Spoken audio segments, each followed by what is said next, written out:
My name is Tushar Gaba. I work as a technical solutions architect for NIL Data, NIL Data, and that's based out of Slovenia, Europe.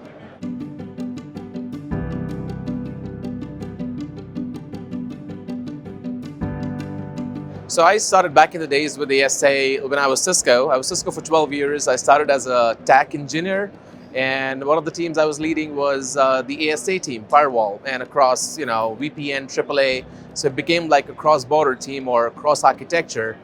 And it's been long enough. I've been working with the ASAs for about 12 or more years now.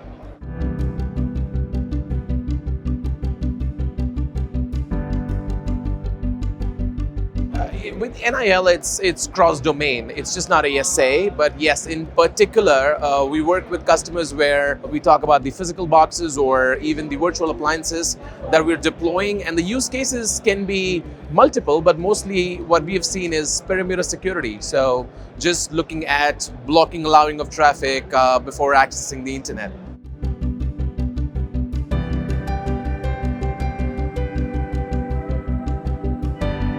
The majority of the challenges that we see across customers, partners is, again, looking at the data, the integrity, security, looking at various areas where they need to put in boxes or solutions which could secure their environment, not just about the data, but even looking at the endpoints, be it physical or virtual. So that is in itself makes the use case for getting in a box like ASA, which is a firewall, and of course with the integrations nowadays that we have from a firewall, looking at multiple identity solutions or logging solutions, right, you could integrate with. So that in itself becomes a use case of expanding the genres of integrated security.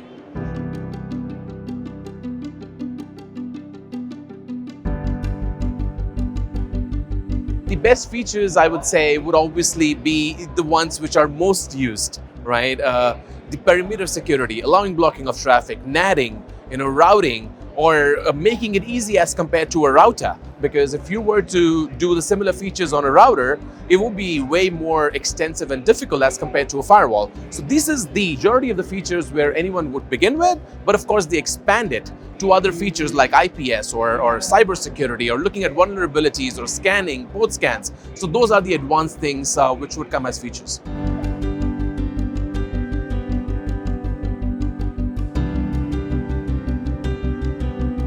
I would say we're reaching where it wanted to be, because if you go 10 years back, I guess we did miss the bus on bringing in the virtual versus the physical appliance. But now when we have it as a VASA for about a few years now, I think we're doing the right things at the right place now. And I guess the only improvement that we could do is maybe towards the roadmap, right? To have better visibility as to what are we targeting ahead in the next few quarters, because that is where we as partners can also leverage our repos with our customers and making them aware that, okay, there might be some major changes that we may have to introduce in their networks in the near future.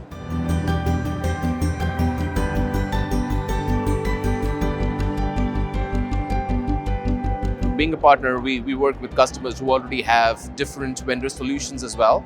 So at times there are a mix of small SMB sites, which could be, let's say, a grocery, right? So there are smaller stores and there are bigger stores, and at times they do local DIAs or local internet breakouts. So there you do see some cloud-based, very small firewalls as well. But when you look at the headquarters or bigger enterprises, that is where we would probably position Cisco.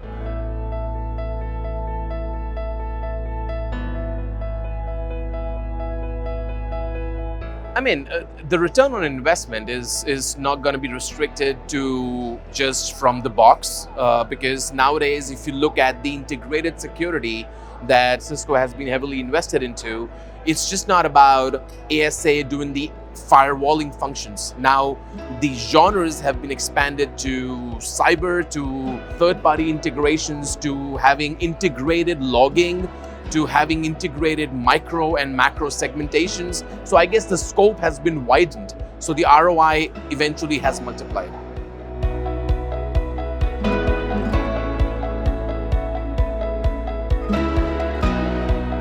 I mostly have been involved in the pre-sale stage and then eventually at the post-sales as well. But we do the groundwork of making sure that we have set the stage for the customer to get the initial onboarding.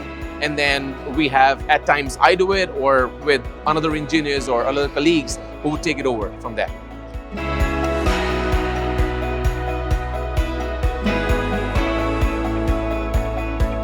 I think in my experience, it has been pretty straightforward.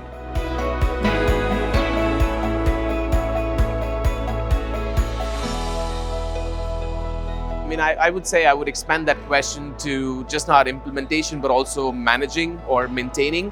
It would depend on how complex the configuration is, a one box versus cluster versus clusters at different sites. So depending on the amount of configuration complexity and the amount of nodes that you have, I guess you would need to look at that stuff from there. It's hard to put a number just to say you need a couple of guys. No, it could be different for different use cases and environments.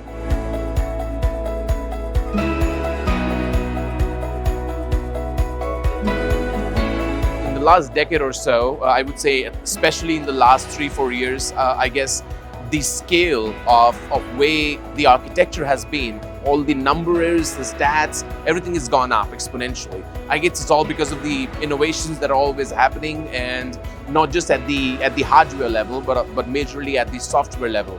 So of course, we can always look at the data sheets and talk about the numbers, but all I can say in my experience is that the numbers have really gone up, and the speed at which the numbers have gone up in the last couple of years or so, it's really progressive. So that's really good to see that way.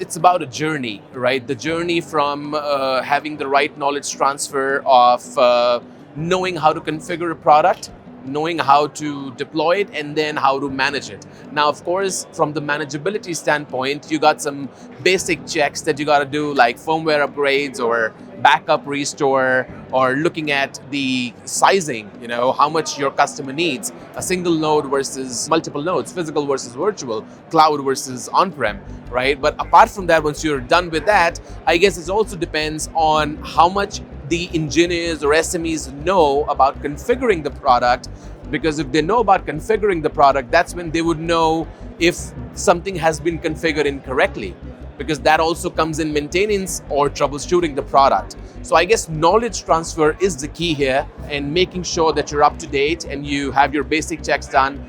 And then manageability is like any other product. It's going to be easy.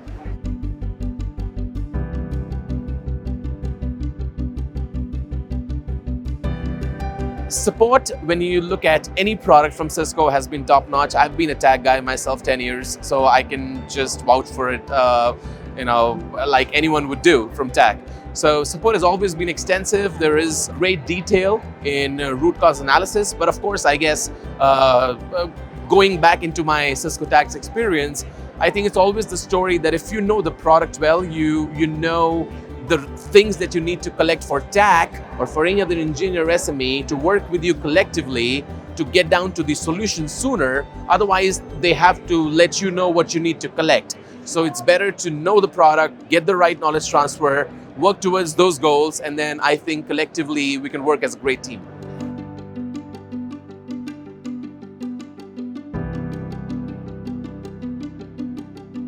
I would say from the stability standpoint, I think it's way better. Is there a scope of improvement? Of course, there's always is, but I think I can just speak from my experience, what it was and what it is today. It is way, way, way better.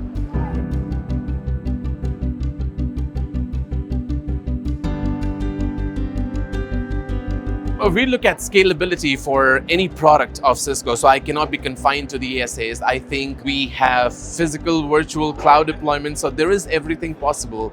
So scalability is no issue.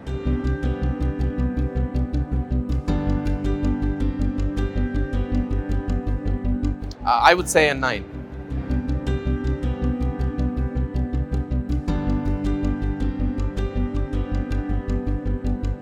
It would depend if they are comfortable with a particular product, right? If they've been working with a particular vendor, so if it's a Cisco shop or if they've been working on Cisco or the customers are quite comfortable with Cisco, I would say this is the way to go, right? Unless they have a mixed environment, it would still depend on the SME's expertise, how comfortable they are, and then looking at the use cases, right? If the use cases of the customer, which products would nullify that or solve that? So that is where we should position it.